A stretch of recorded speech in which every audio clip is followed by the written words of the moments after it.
हरिः ओम् श्रीगुरुभ्यो नमः। हरिः ओम् భగవద్గీత సత్సంగ సభ్యులందరికీ హృదయపూర్వక నమస్కారములు. మనం ఇప్పుడు 9వ శ్లోకాన్ని విచారణ చేసుకుంటున్నాం.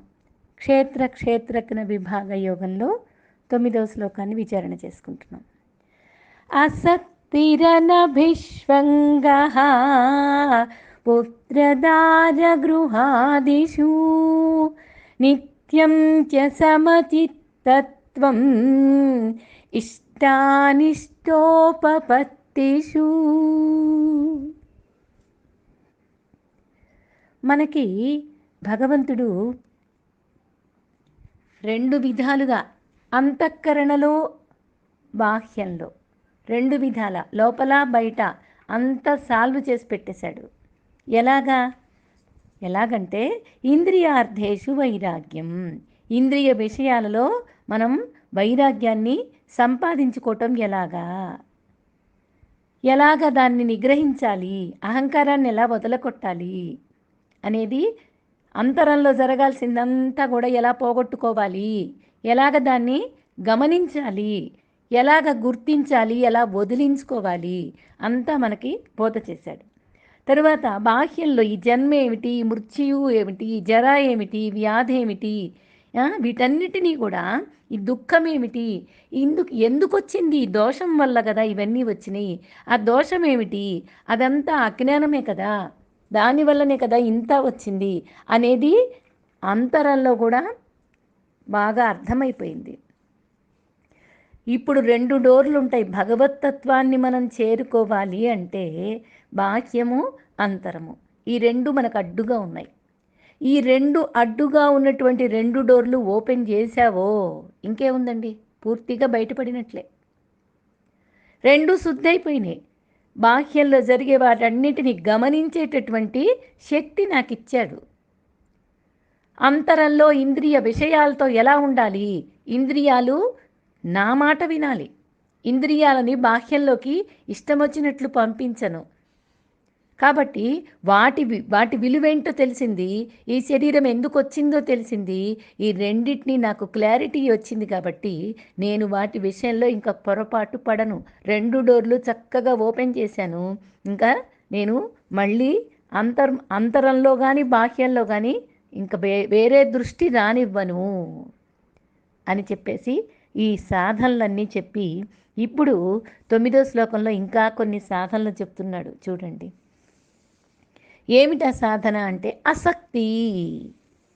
ఆసక్తి అంటున్నాడు. ఆసక్తి అంటే ఏమిటి? ఆసక్తి లేకపోవటం.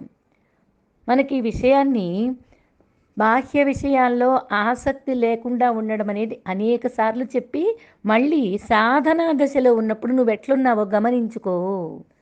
వేటి మీద ఆసక్తి చూపిస్తున్నావు అంటే పుత్రధార గృహాదిషు, పుత్రుడు, పత్ని, గృహము, వీటి మీదే కదా.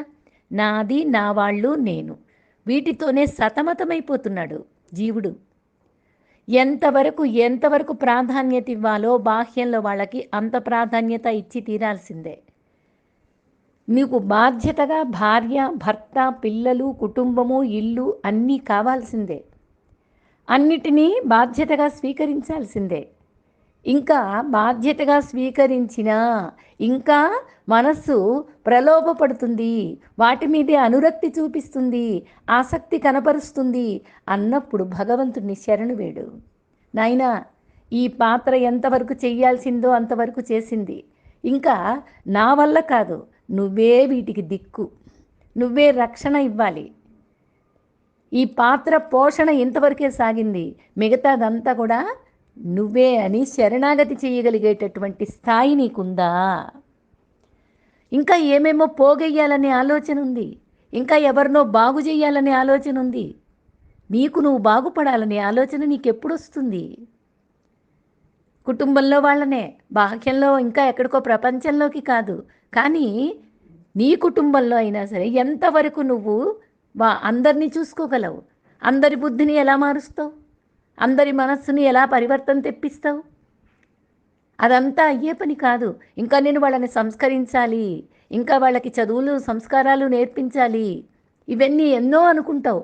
కానీ నీకు చేతైనంత నువ్వు చెయ్యలేకపోవచ్చు. అయినప్పుడు ఏం చెయ్యాలి? భగవంతుడా నువ్వే దిక్కు. నీ పాత్ర నువ్వు పోషణ చేశావు, అది కూడా 100% నీకు తృప్తిగా ఉండాలి. నీ పాత్ర పోషణ అనేది నీకే తెలుస్తుంది. ఎంత బయట వాళ్ళకేదో గుర్తించటానికి కాదు, ఇక్కడ నీ పాత్ర ఏమిటో నువ్వు పూర్తి చేసుకొని భగవంతుడా అని ప్రతి విషయంలో భగవంతుడికి శరణాగతి చేసేటటువంటి మనస్సు ఉండాలి. ప్రపంచ విషయాలు నన్ను ఆకర్షించలేవు, నా బాధ్యతలు నేను చేస్తాను, నాకు నియమించిన కర్మ నేను చేస్తాను. పుత్రుడు కానీ, పత్ని కానీ, గృహం కానీ ఏమైనా సరే ఎవరి బాధ్యతలు వాళ్ళకి చక్కగా పూర్తి చేస్తాను.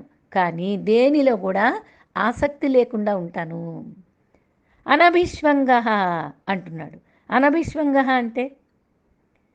అంటే ప్రీతి లేకుండా ఉండడం అంతే. అక్కడేమో ఆసక్తి లేకుండా ఉండడం. ఆసక్తి, ప్రీతి ఈ రెండిటికి తేడా ఏమిటి? ఆసక్తి అంటే ఏమో నా దగ్గర లేనటువంటి విషయాన్ని ఇంకా సంపాదించి తెచ్చుకోవాలి అనేటటువంటి ఆసక్తి. ఇంకా ఏదో కావాలి, ఇంకా ఆ ఇల్లు కావాలి, ఇంత బంగారం కావాలి, వాళ్ళకంటే నేను ఎక్కువ సంపాదించుకోవాలి. నేను ఈ కర్మ చేశాను, వాళ్ళు అదే కర్మ చేశారు, కానీ వాళ్ళేమో అంచెలంచెలుగా ఎదిగిపోయారు, నేనేమో ఇంకా ఏమీ ఎదుగుదల లేకుండా ఇక్కడే ఉన్నాను. ఏమిటి నా ప్రారంధం ఏంటి అని నువ్వు ఆసక్తి లేకుండా ఉండగలుగుతావా? అందుకే ఆసక్తి, అది నీ సాధనలో భాగం, అది గమనించుకో. అది ఆసక్తి లేకపోవటం అంటే అది. మరి ఇక్కడ ప్రీతి లేకుండా ఉండడం అంటున్నాడు. ఇక్కడ ప్రీతి అంటే ఏమిటి? ప్రీతి అంటే భార్య, భర్త, పిల్లలు వీటన్నిటినీ కూడా అనభిష్వంగా, ఏవి మనవి కావు, ఎవరు మనవాళ్ళు కారు. బాహ్యంలో చెప్పడానికి ఉపయోగపడుతుందేమో కానీ ఎవ్వరూ కూడా నీ వాళ్ళనేవాళ్ళు ఎక్కడా లేరు. నీతో పాటు ఎవరు రాలేదు, నీతో పాటు ఎవరు పోలేదు. గమనించండి ఒక్కసారి. అందరూ అన్ని కాలాల్లో మనతో కలిసి ఉండలేరు కూడా. మనవి కాని వాటిని మనవిగా భావించడమే ఈ దుఃఖానికంతా కూడా కారణమవుతున్నాయి. ఇవన్నీ నావనుకుంటున్నాను, అందుకనే దుఃఖపడుతున్నాను. ఈ వాస్తవాన్ని గ్రహిస్తే ఈ తర్వాత విషయాల యందు ఆసక్తి అనేది పోతుంది, ఆసక్తి అనేది ఏర్పడుతుంది. ఈ ఆసక్తి కారణంగా ఏమవుతుంది అంటే అభిష్వంగము క్షీణించి అనభిష్వంగము సిద్ధిస్తుంది. అనభిష్వంగము అంటే ప్రీతి లేకుండా ఉండడం. ఉన్న వస్తువుల్లో, ఉన్న పరిస్థితుల్లో, ఉన్న ఇంట్లో, ఉన్న భార్య, భర్త, పిల్లలు ఉన్న కుటుంబంలో ప్రీతి లేకుండా ఉండడం. ప్రేమ ఉండాలి, ప్రీతి ఉండకూడదు. అర్థం చేసుకోండి, ఒక్కొక్క పదానికి అర్థం చాలా తేడా ఉంటుంది. ఆ సంబంధం ఏంటి, ఎంతవరకు సంబంధం ఉండాలి అనేది గమనించుకోవాలి. అదే అర్థం కావాల్సింది మనకి. ఈ విషయం శ్లోకం చదివితేనే అందరికీ అర్థమైపోతుంది, కానీ సూక్ష్మతలను అర్థం చేసుకోవటమే ఈ జ్ఞానషట్కం. అభిష్వంగము క్షీణించిపోయి అనభిష్వంగం అనేది సిద్ధిస్తుంది అని చెప్తున్నారు. అర్థమైంది కదా? మనకున్న దాంట్లో మనము ఎంతవరకు వాటిని ఉపయోగించుకోవాలో ప్రపంచాన్ని ఉపయోగించుకోవాలి. ప్రపంచాన్ని ఉపయోగించుకొని భగవంతుణ్ణి శరణు వేడాలి. అలాగే ఉన్న మనుషులతో నీ బాంధవ్యాన్ని ఉపయోగించుకోవాలి. తరువాత లోపల ప్రీతి లేకుండా ఉండాలి. ఆ ప్రీతి లేకుండా ఉండడము అంటే ఎవ్వరితో అతి స్నేహం లేకుండా ఉండటం. వీళ్ళతోటి అతి ప్రీతి అనే పదం నా లోపల ఎక్కడ అతి అనేది లేకుండా ఉండాలి. అందరితో ప్రేమగా ఉండాలి, ఎవ్వరితో అతిగా ఉండకూడదు. ప్రతి మాట, ప్రతి కర్మ, ప్రతి వ్యవహారం అతిగా చేస్తూ ఉంటారు అందరూ. చాలా వరకు ఈ అతి వల్లనే ఈ బంధాలన్నీ ఏర్పడతాయి. అన్యులైన వాళ్ళు తామే అనే భావన ఈ అతి స్నేహం వల్ల కలిగిస్తుంది. ఇతరులు వాళ్ళు నేనే వాళ్ళు, వాళ్ళే నేను అన్నంత ప్రేమ చూపిస్తావు. ఈ అతి స్నేహాలన్నీ కూడా అనభిష్వంగ చేసుకో, నువ్వు ప్రీతి లేకుండా ఉండు. వాళ్ళు సుఖంగా ఉంటేనే సుఖంగా ఉంటాను, వాళ్ళు చచ్చిపోతే నేను వాళ్ళతో కూడా చచ్చిపోతాను, వాళ్ళు దుఃఖపడితే నేను దుఃఖపడతాను. ఇదంతా మాటలు చెప్పడానికి పనికొచ్చేటటువంటివే, కానీ ఆధ్యాత్మిక సాధనలో ఇవన్నీ నిలవలేవు. వ్యవహారంలో కూడా నిలవలేవండి, మాటలు మాత్రమే మిగులుతాయి. వ్యవహారంలో కూడా ఎవ్వరు దీనికి చేసేదేమీ లేదు. దుఃఖపడుతూ ఉంటారు, ఏడుస్తూ ఉంటారు, జన్మంతా వృధా చేసుకుంటారు. అందుకని ప్రీతి లేకుండా ఉండు అని చెప్తున్నారు. తర్వాత ఏమంటున్నాడు? ఆసక్తి అనభిష్వంగ పుత్రధార గృహాదిషు అనేది బాగా అర్థమైంది కదా. వస్తువు భగవంతునిది, వినియోగం మనది. ఇది గుర్తిస్తే, బుద్ధిలో బీజంగా నాటుకుంటే ఈ ఆసక్తి అనేది మనకేం పెద్ద కష్టం కాదు. ఇది భగవంతుడిది, ఇది ఉపయోగించుకుంటున్నాం భగవంతుడి అనుగ్రహంతో అనే విషయాన్ని లోపల పట్టుకుంటే మనకి ఏం ఆసక్తి కలుగుతుంది? ఇది బుద్ధిలో మనకి బాగా నిలబెట్టుకుంటే ఎంత సులభమైపోతుంది. ఏ వస్తువులు ఉన్నాయో, ఏ వస్తువులు పోయినాయో, ఈ వయసుకు ఎన్నెన్ని వాడుకున్నామో, ఎంతమందితో పరిచయం అయిందో, ఎంతమంది మనకి కలిసి వెళ్ళిపోతున్నారో మనకి తెలియందా? మన అనుభవంలో లేనిదా? అయినా సరే నువ్వు ఎవరి మీద ఆసక్తి పడుతున్నావు, దేని మీద ఆసక్తి పడుతున్నావు ఆలోచించు ఒక్కసారి. అందుకే అనభిష్వంగ, ఎవ్వరితో అతి స్నేహాలొద్దు, అతి బంధాలొద్దు, అతి కర్మలొద్దు, అతి భాషణ వద్దు. అందువల్ల ఈ ప్రీతి లేకుండా అప్పుడు ఉండగలుగుతావు. ఇది ఎంత ఎవరితోటి చేస్తున్నావు అంటే పుత్రధార గృహాదిషు, వీళ్ళతోటి ఉంటుంది. ధనము, బంగారము, గృహాలు, భార్య, భర్త, పిల్లలు, వీటి మీద అతిగా చూపిస్తావు, నువ్వే నష్టపోతావు.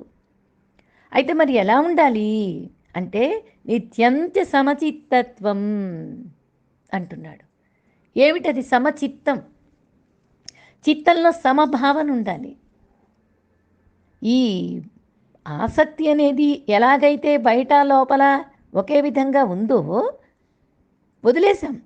బయట లోపల మనకంతా కూడా క్లీన్ చేసి పెట్టుకున్నాం. కాబట్టి ఇప్పుడు ఏమిటి, ప్రపంచంలో నీకు ఏది వచ్చినా ఏది రాకపోయినా సరే సమచిత్తత్వం నీకు అలవాటు అవుతుంది. ఇష్టమైనవి ప్రాప్తిస్తే సంతోషించటం, ఇష్టం లేనివి ప్రాప్తిస్తే కోపం తెచ్చుకోవటం, ఇవన్నీ బలహీనుల పని, బలవంతుల పని కాదు, సాధకుని కార్యం కాదు. ఇది అనుకున్నవన్నీ జరగాలని, జరిగితే బాగుండని ఆశించడం తప్పేం కాదు. కానీ అలా జరగకపోతే బాధపడడం, దుఃఖపడడం, దాని గురించి చింతించడం అనేది భావ్యం కాదు. ఇది భగవంతుడు చెప్పేది. నిజానికి కారణాలు లేకుండా కార్యాలు ఏమన్నా సాగుతాయా? జరిగేవి జరిగే తీరుతాయి కదా. జరిగే వాటిని మనం ఏమన్నా ఆపగలమా? జరగని వాటిని మనం ఏమన్నా జరిపించగలమా? మన అనుభవంలో మనకి తెలియటం లేదా? ఎన్ని నష్టపోయామో, ఎన్ని కోల్పోయామో, ఎంత తెచ్చుకున్నామో, ఎంత సంపాదించామో అన్నీ మనకు తెలుస్తూనే ఉంది కదా. అవన్నీ దేనివల్ల జరిగినాయి? భగవంతుడు అనుగ్రహంతో, పూర్వజన్మ నీ సుకృతంతోటో దుష్కృతంతోటో ఇవన్నీ తెచ్చుకున్నావు నువ్వు. నీ మనస్సు సూక్ష్మ శరీరం పోయిన జన్మలలో ఏమైతే చేసి సంపాదించుకున్నావో ఆ సూక్ష్మ శరీరాన్ని ఇప్పుడు తీసుకొని వచ్చావు నువ్వు.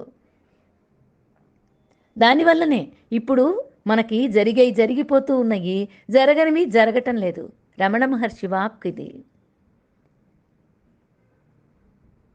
బాగా గుర్తు చేసుకోండి. ఈ సృష్టిలో కొన్ని ధర్మాలు ఉన్నాయి, ఒక నియతి ఉంది. మనకు అందేవన్నీ కూడా మన కర్మఫలాలే.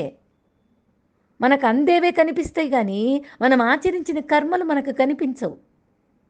ఎప్పుడో చేశాము, ఇప్పుడు చేసినా కనిపించవు మనకి. అది ధర్మం అనిపిస్తుంది. ధర్మమైన అధర్మమైన నువ్వు చేసిన కర్మ నీకు గొప్పగానే ఉంటుంది, కానీ కర్మలు కనిపించవు. అందులో ఇప్పుడు అందే కర్మఫలాలు ఎప్పుడో చేసినటువంటి కర్మలు, ఎప్పుడో ఆచరించిన కర్మలు. ఆ కర్మలు కనిపిస్తాయా? లేదు. కానీ ఫలితాలు మాత్రం ఇప్పుడు అందుతూ ఉంటే దుఃఖపడుతుంటావు, సంతోషపడుతుంటావు, బాధపడుతుంటావు. దేనికి ప్రాధాన్యత ఇయ్యాలో తెలియకుండా బ్రతుకు సాగిస్తుంటావు. ఆధ్యాత్మికత నా ముందుకొస్తే దాన్ని వదిలేస్తావు. ఎందుకు అంటే పూర్వజన్మ సంస్కారం. పూర్వజన్మలో నీకు ఇంకా క్లీన్ బోల్డ్ కాలేదు. అందుకనే మళ్ళీ దీన్ని వదిలేస్తున్నావు ఇక్కడ కూడా. పట్టుకున్న దాన్ని కూడా వదిలేసేసి మళ్ళీ జారిపోతున్నావు అంటే పూర్వజన్మ సంస్కారం అంత బలంగా లేదు. ఇప్పుడు చేసే కర్మలలో పురుషార్థం అంతకంటే బలంగా లేదు. అందువల్లనే అలా జారిపోతూ ఉన్నావు. పూర్వజన్మ సంస్కారం వల్ల మనకి ఆధ్యాత్మికత అనేది మనకి అసలు తెలిసింది. ఆ తెలిసిన దాన్ని ఇప్పుడు వదిలిపెట్టుకుంటున్నావు అంటే నీకు ఇప్పుడున్నటువంటి పురుషార్థం సరిగ్గా లేదు, గట్టి ప్రయత్నం లేదు.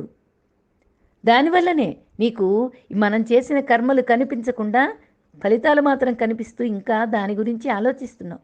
ఏదందినా అది ఇష్టమైన అయిష్టమైన అనుభవించవలసిందే. బాగా గుర్తుపెట్టుకోవాలి మన బుద్ధిలో, ఇది మన కర్మఫలమే ఇది అని. అప్పుడు ఏమవుతుంది అంటే సాధకుడిగా మారతావు. ఖర్చయిపోతుంది కదా, చేసిన పాపం అంతా ఖర్చయిపోతుంది కదా. అప్పులు తీరినాయి అనుకోండి, మనకెంత సుఖం. అదే రుణాలు ఎక్కువగా ఉన్నాయి అనుకోండి, ఎంత కష్టం, ఎంత బాధ. మరి అలాంటప్పుడు రుణాలన్నీ తీరిపోతుంటే మనకెందుకు ఇంక బాధ? తీసుకున్న పాపమంతా, చేసుకున్న పాపమంతా, తెచ్చిన వాసన మూటలన్నీ ఖర్చయిపోతుంటే ఎందుకు బాధ? ఇలా ఆలోచిస్తాడు, సాధకుడుగా మారతాడు. అందుకనే మన కర్మఫలం మనకందకపోతే మరెవరికి అందుతుంది అని ఆలోచిస్తాడు. అందించేవాడా పరమేశ్వరుడు. కాబట్టి అందేది ఏదైనా సరే భగవత్ ప్రసాదమే. ఈ విధమైనటువంటి అవగాహన కర్మయోగంలో సిద్ధిస్తే అప్పుడేమవుతుంది? ఇష్టాయిష్టాలు ప్రాప్తించినప్పుడు కూడా కృంగిపోకుండా ఉంటాడు. మనిషి ప్రశాంతంగా ఉండగలుగుతాడు, సమాన స్థితిలో ఉంటాడు. ఈ విధంగా ఈ సమచిత్తం అనేది భగవంతుడి ఆత్మజ్ఞానంతోనే సులభమవుతుంది తప్పితే నిరంతరం ఉండాలి. అలాగైతేనే సులభ సాధ్యమవుతుంది. సమబుద్ధే జ్ఞానం అంటే ఇంకా వేరే ఏం లేదు. ఇప్పుడు చూడండి, ఇప్పుడు మనకి ఒక తూకం అది పెట్టి ఆ తూకంలో బంగారం తీసుకుంటున్నాము అంటే,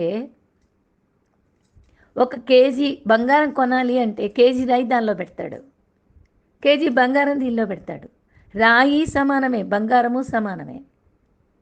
ఇట్లాంటి సమచిత్తత్వం. బంగారం ఏం చేస్తావు? ఉపయోగించుకుంటావు. రాయిని ఉపయోగించుకుంటున్నావు. దాన్ని ఎక్కడ ఉపయోగిస్తున్నావు? దీన్ని నువ్వు మెడలో వేసుకొని నడుముకు పెట్టుకొని ఏమేమో దీని కార్యాలు దీనికి ఉన్నాయి కదా, ఇవన్నీ చేసుకొని అనుభవిస్తున్నావు అంతే. రెండిటిని ఇది వచ్చింది కదా అని భేషజంగా పొంగిపోవటము లేదు, ఆ రాయి పనికిరాదు కదా అని పడేసేది లేదు. ఎందుకంటే అది లేకపోతే వ్యాపారమే లేదు. కాబట్టి దాన్ని అక్కడ ఉపయోగిస్తావు, దీన్ని ఇక్కడ ఉపయోగిస్తావు, దీన్ని పెట్టుకుని మళ్ళీ లోపల పడేస్తావు. దీంతో అనుబంధాన్ని పెంచుకోవద్దు. సమచిత్తత్వం, సమతూకంతో ఉంచుకో మనస్సుని. ఈ మనస్సే సూక్ష్మ శరీరం, ఇదే నిన్ను జారి పడేసేది. ఈ సమచిత్తత లేకపోతే నిన్ను ప్రపంచంలో వెంటనే జారిపోయేటట్లు చేస్తుంది.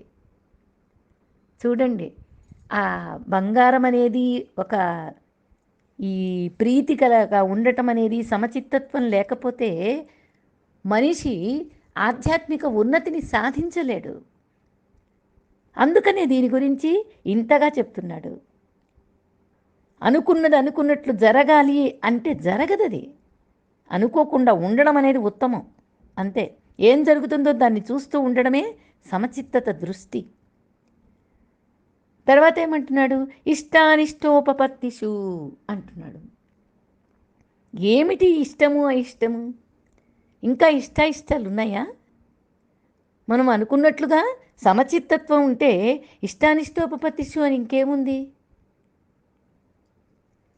భగవంతుడి అనుగ్రహంతో ఇష్టమైన అయిష్టమైన ఏదొచ్చినా సమచిత్తత్వంతో ఉండడం అనేది నాకు అర్థమైతే ఈ కామిని, ఈ కీర్తి, ఈ కనకం, ఈ కకారాల పోరాటం అంతా ఆగిపోతుంది. ఇంకా కామిని అంటే కోరికల పుట్ట, కీర్తి అంటే 10 మంది నన్ను గుర్తించాలి. తెలియకుండానే ప్రతి ఒక్కళ్ళకి ఇది లోపల ఉంటుందండి. ఎక్కడ ఈ విషయాన్ని నేను కోరుకోవట్లేదండి, దీన్ని వదిలేశాను. భగవద్గీత వింటున్న తర్వాత ఈ గుర్తింపు అనేది చాలా వరకు వదిలిపోయింది అని అనొచ్చేమో కానీ, చాలా వరకు అని అంటారేమో కానీ, లోపల పూర్తిగా వదిలిపోయిందనే మాట చెప్పారు అంటే మాత్రం ఎక్కడా నమ్మద్దు, ఎవరినీ నమ్మద్దు. ఎందుకంటే ఈ కీర్తికాంక్ష అనేది సులభంగా వదలదు. అసూయ ద్వేషంతో రగిలిపోతూ ఉంటుంది. నా ముందే ఇద్దరూ ఒకే విధమైనటువంటి గాయకులు అనుకోండి, ఈ గాయకులిద్దరినీ తీసుకొచ్చి ఒకళ్ళని ముందుగానే ఇంకొకళ్ళని కీర్తిస్తూ ఉంటే వీళ్ళలో తెలియని అసూయ రగిలిపోతూనే ఉంటుంది. ఎక్కడ చూడాలి మనం? ఎక్కడ చూడాలి అంటే భూమి మీద ఒక 10 మందిని వరుసగా నిలబెట్టండి. నేల మీద వరుసగా నిలబెట్టండి. నిలబెట్టినప్పుడు కింద చూస్తే సమానంగా ఉంటారు. పైన ఒక్కొక్కళ్ళు ఒక్కొక్క హైట్ ఉంటారు. తలల దగ్గర చూస్తే అన్నీ అప్ అండ్ డౌన్స్ కనపడుతూ ఉంటాయి. అవునా కదా? కానీ మూలంలో చూడండి. మూలంలో చూస్తే నీకు ఇక హైట్ ఎంత ఒక అప్ అండ్ డౌన్స్ అవన్నీ ఏమీ కనపడవు. మూలంలోకి వెళ్ళాలి. మూలంలోకి వెళ్ళినప్పుడు ఉన్నది మొత్తం పరమాత్మే అని గుర్తిస్తావు. ఈ కకారాల పోరాటం అంతా కూడా ఆగిపోతుంది. అందుకనే ఇష్టానిష్టోపపత్తిషు సమచిత్తత్వం నిత్యంచ. నిత్యము ఈ సమచిత్తత్వ భావనతోటి ఇష్టమైన అయిష్టమైన సమచిత్తం అనేది ఏర్పాటు చేసుకో. ఈ కోరికల పుట్టని, ఈ కీర్తి కాంక్షని, ఈ కనకంతో ఉండేటటువంటి పోరాటాన్ని తగ్గించుకో. చిన్నగా దుఃఖ వలయం నుంచి బయటకు వస్తున్నావు. సాధనలో అన్ని సాధనలు, జ్ఞాన సాధనలు అన్నీ కూడా నువ్వు ఒక్కొక్కటి సంపాదించుకుంటున్నావు. అజ్ఞాన సాధనలన్నీ ఇప్పటిదాకా చేసి పోగు చేసుకున్నటువంటివన్నీ కూడా వదిలేసుకుంటున్నావు. అందుకని ఇప్పుడు ఏం చెప్తున్నాడు ఇంకా అనంటే 10వ శ్లోకం చెప్తున్నాడు చూడండి. మయి చానన్యయోగేన భక్తిరమ్యభిచారిణీ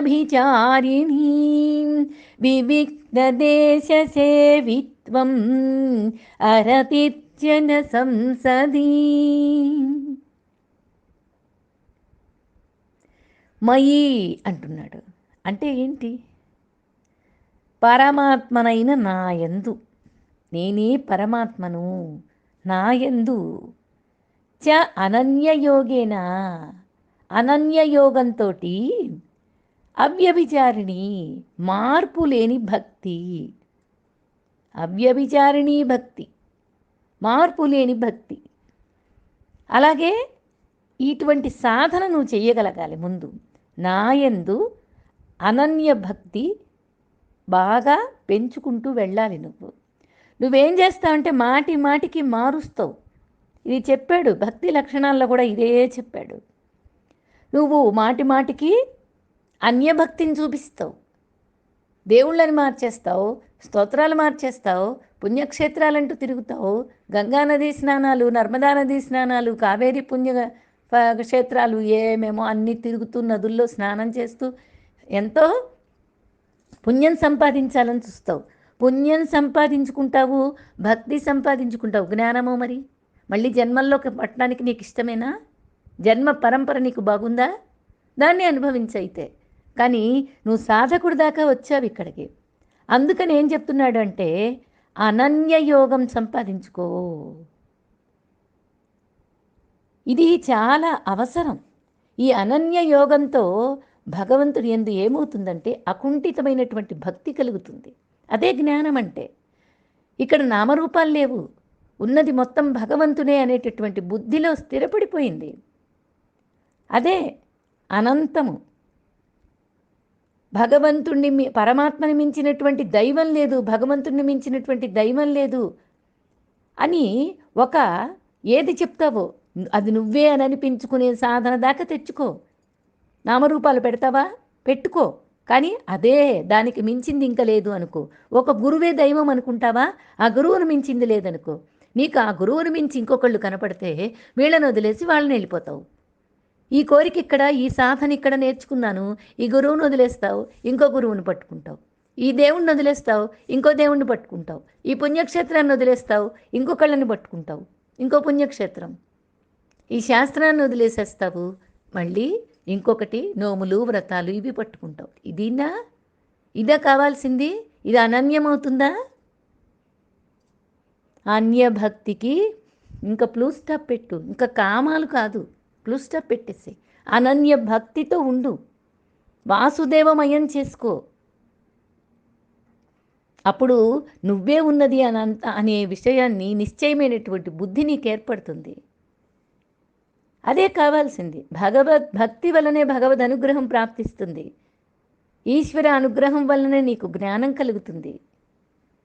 అందుకనే అచంచలం అనన్యమైనటువంటి భక్తి కావాలి. బాగా గుర్తించండి, భక్తి అనేది పరమ ప్రేమ స్వరూపం. ప్రేమ ఎక్కడ ఉంటుందో మనస్సు అక్కడే. ప్రేమతోటి భక్తితోటి లయిస్తుంది. భక్తి అక్కడే ఉంటుంది. ప్రియమైన వస్తువు నుండి మనస్సు దూరంగా పోలేదు కదా. ఏదైతే మనం ప్రియం అనుకుంటున్నామో దాని నుంచి మనస్సును పంపించాలంటే పంపించేస్తామా? దాన్ని మళ్ళీ మళ్ళీ పట్టుకుంటూ ఉంటుంది. భక్తి ద్వారా పరమేశ్వరుణ్ణి ప్రియాతి ప్రియంగా మార్చుకో మనస్సుని. పరమేశ్వరుడికి దూరంగా మనస్సుకి మనుగడ లేదు. ఏ సందర్భం వచ్చినా, ఏ కష్టం వచ్చినా, ఏ రోగం వచ్చినా, ఏ బాధ కలిగినా ఈ మనస్సుని పరమేశ్వరుడికి అర్పణ చెయ్యి. మనస్సు ఎప్పుడు పరమాత్మనే ఉంచుతుంటే, అంతటా ఉన్నది ఆయనే అని చెప్తూ ఉంటే, బుద్ధిలో బాగా నిలబడిపోతే ఇంక నీకే కష్టం వచ్చినా వాడికే కదా అప్పచెప్తావు. ఇదే కదా అనన్య భక్తి అంటే. అదే ఇక్కడ చెప్తున్నాడు చూడండి. ఈ అనన్య భక్తి సంపాదించుకో ముందు. మయి చానన్య యోగేన భక్తిరవ్యభిచారిణి. అవ్యభిచారిణి అంటున్నాడు. అంటే ఏంటి? చలనం లేకుండా ఉండటం, చంచలం లేకుండా ఉండటం, మాటి మాటికి మార్పు లేకుండా ఉండటం. వ్యభిచారత్వం అంటే ఏంటి? కాసేపుకొకళ్ళు, కాసేపుకొకళ్ళు, కాసేపుకొకళ్ళు, కాసేపుకి ఇంకో ఆలోచన, కాసేపుకి ఇంకో ఆలోచన, ఇలాగా వ్యభిచారిత్వం. అవ్యభిచారి అంటే ఒక్కడే పరమాత్మ, ఒక్కటే నామరూపాలు లేనటువంటి మొత్తమంతా ఉన్నది మొత్తం పరమాత్మ అయినటువంటి అనన్య భక్తి. ఇది కావాలి. ఇది బాగా సంపాదించుకున్న తర్వాత ఏమవుతుంది? వివిక్త దేశ సేవిత్వం అంటున్నాడు. దానిలోకి వెళ్ళాలంటే మనకి భగవంతుడు ఎన్ని సాధనలు చెప్పాడో చూడండి. ఇప్పుడు అమానిత్వం అనేది భక్తి కారణంగా సిద్ధిస్తుంది. అట్లాంటి భక్తితో భక్తుడు ఏమవుతాడు? వినమ్రుడవుతాడు. అప్పుడు వినమ్రుడైన కారణంగా ఏమవుతుంది? అదంభిత్వం ప్రాప్తిస్తుంది. తరువాత అందరిలో నివసించేటటువంటి ఆ పరమాత్మని ఆరాధించటం చేత ఎవరిని భక్తుడు హింస అనేది చెయ్యడు. అహింస జీవనాన్ని గడుపుతాడు. భగవంతుడి అనుగ్రహంతోనే సర్వము సమకూరుతుంది అనేటటువంటి దృఢ నిశ్చయం ఏర్పడుతుంది. పరిస్థితుల్ని, ప్రతికూలాలని సైతం అవగాహనతో సంతోషంగా సహిస్తాడు. సహనం అనేది, తితిక్ష అనేది ఏర్పడుతుంది. ఎంత తెలియనివాడు ఇప్పుడు కుటిలత్వం అనేది తెలియదు. భక్తుడికి ఈ కుటిలత్వం అనేది తెలియదు. వాడు రుజుత్వ మార్గంలో ఆచరణ చేస్తాడు. అంటే మనసా వాచా కర్మణ ఒకే మార్గంలో వర్తిస్తాడు. భగవంతుని జ్ఞానాన్ని పొందే ప్రయత్నంలో ఆచార్యుణ్ణి, గురువుని అర్చిస్తాడు. బాహ్యాభ్యంతరాల్లో శుచిగా ఉంటాడు. అంటే అంతరము బాహ్యము రెండు శుచిర్భూతుడై ఉంటాడు. దేనికి చలించకుండా భగవంతుని అండతో సదా నిగ్రహవంతుడుగా ఉంటాడు. భగవంతుని యందే ఆసక్తి, అన్ని విషయాల్లో విరక్తుడై ఉంటాడు. సర్వకర్త సర్వేశ్వరుడే అనే భావన ప్రభావంతో ఉంటాడు. అహంకార రహితుడంగా ఉంటాడు. భగవంతుని కన్నా అన్యమైనది, అనిత్యమైంది, అనిత్యము భగవంతుని కల్లా ఏదైనా సరే, మిగతా భగవంతుని కన్నా అన్యమైందంతా కూడా అనిత్యమే, మిగతా అదంతా కూడా అసత్యమే అని నిర్లిప్త జీవనాన్ని గడుపుతాడు. తనదంటూ లేదంటాడు. తన వారంటూ ఎవరిని భావించడు. అతి స్నేహం చెయ్యడు. ప్రాప్తించే సమస్తాన్ని ప్రసాదంగా స్వీకరిస్తాడు. ప్రశాంత చిత్తంతో సమచిత్తుడై ఉంటాడు. ఇదే ఇప్పటిదాకా చెప్పిన సాధనలన్నీ. ఇదే భక్తి వైభవం. ఇదే అనన్య యోగం. ఈ జ్ఞాన సాధనలన్నీ కూడా భక్తుడనేవాడే సాధించుకోగలుగుతాడు, ఆచరణ చెయ్యగలుగుతాడు. ఇదే సాధకుడి లక్షణాలు. ఇలాంటి వాటిల్లో మనం ఒక్కటైనా చెయ్యగలుగుతున్నామా అనేది ఎవరికి వాళ్ళమే ఆచరణ, ఆలోచన, విచారణ చేసుకోవాలి. కాబట్టి భక్తి లేకుండా ముక్తిని సాధించడం అనేది దుస్సాధ్యం. అర్థమైంది కదా? అనన్య భక్తి అని ఇప్పుడు కూడా చెప్పాడు. అచంచలమైనటువంటి భక్తి ఉండాలి. భక్తి ఉంటే సరిపోతుందా అంటే అచంచలమైన భక్తి, అనన్య భక్తి తీసుకెళ్ళి నిన్ను సాధన దశలో, జ్ఞాన దశలో కూర్చోబెడుతుంది. అది లేని వాళ్ళు తరించలేరు స్పష్టంగా చెప్తున్నాడు. తన దివ్యవాణి ఏది అంటే భగవద్గీత. అదే భగవంతుడి వాక్కు. అదే చెప్తుంది ఇప్పుడు.